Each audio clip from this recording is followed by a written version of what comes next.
Please join me in welcoming Dr.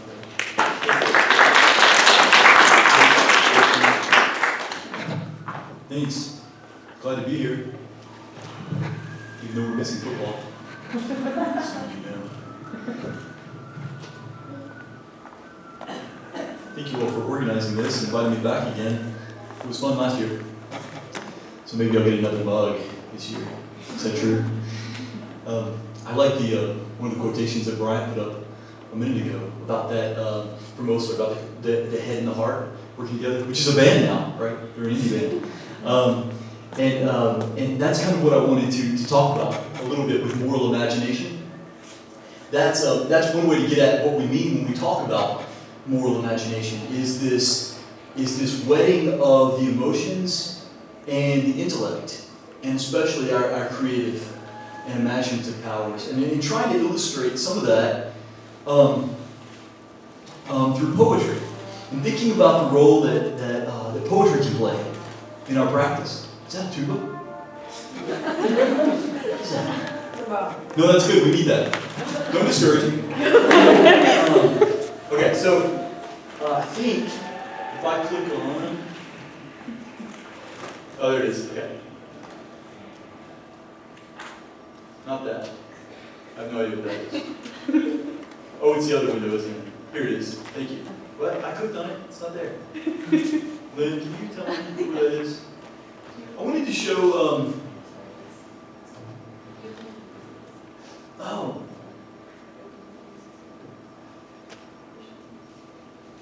the church. You all have probably seen these paintings before. Van Gogh's church in Auvers. Auvers is a little town about 20 miles from Paris. And it's where Van Gogh was when he died in 1890. And some of his paintings at the end of his life come from there. Is this one too? Yeah. Crows over wheat field.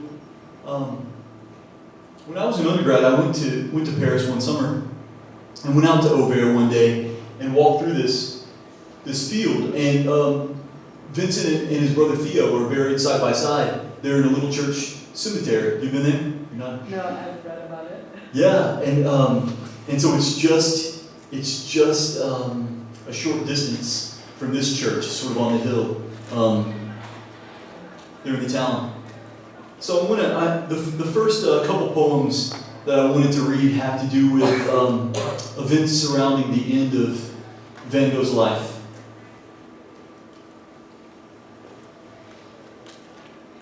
How many of you all write poetry or do other creative writing?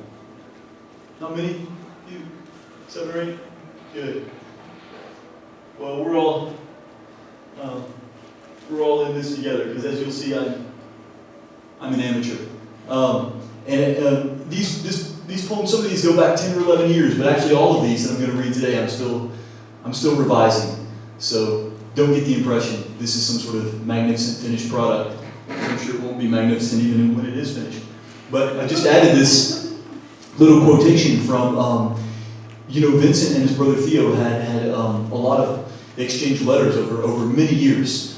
And back in 1878, Vincent had the idea that he would be a minister. This is before he had a serious commitment to thinking about beginning to sketch and then to paint. He and his brother had shared an interest in art for a long time, and Theo was an art dealer. You might know in the Netherlands. I think at this time he might have been in Paris, but I can't remember. There's a little excerpt from the November, one of the most important shifts in Vincent's life, when he first decides to go to southern Belgium, sort of near the French border, to a coal mining district. He was going to be a kind of evangelist to the miners' families there. You see, it always strikes me, and it is remarkable, when we see the image of unutterable and indescribable forsakenness, of loneliness, of poverty and misery, the end of things, or their extremity. The thought of God comes to mind. And so this is a poem I wrote after reading a biography of Van Gogh by Irving Stone called Lust for Life. It was made into a film, mid-20th century film. The dirt footpath streams past the church, then out, slipping through the poppies. He is in the fields again, pacing, pondering the mines and his shack, set 3 years in the uncertain earth, from which he could extract no rest. He shared his stew and his clothing, knew the gospel was embedded in the grim coal dust of misery. And he sketched the peasants, pursued an art that would not exclude them. He loved the prostitute and her child, but that was all before the night cafe, bandaged self-portrait, his pipe derelict on the wicker chair. Suddenly, he stoops, and a shake of ravens scatters like wishes, like pepper over potato soup. He is peeling back the petals, interrogating their dark hearts like nightfall in Arles over the red expression of a vineyard, bend in the river, and the troubling difference between wine and water.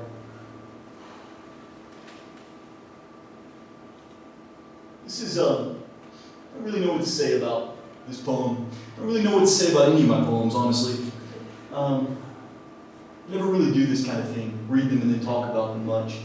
But I guess what I'm trying to do is capture this moment in his life, 12 years before, in 1878, when he's at the mines, and to think about the distance that he's traveled, and how far he's come personally in these 12 years or so.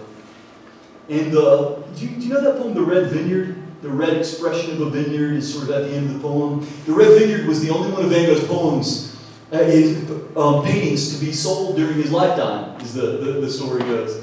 The Red Vineyard.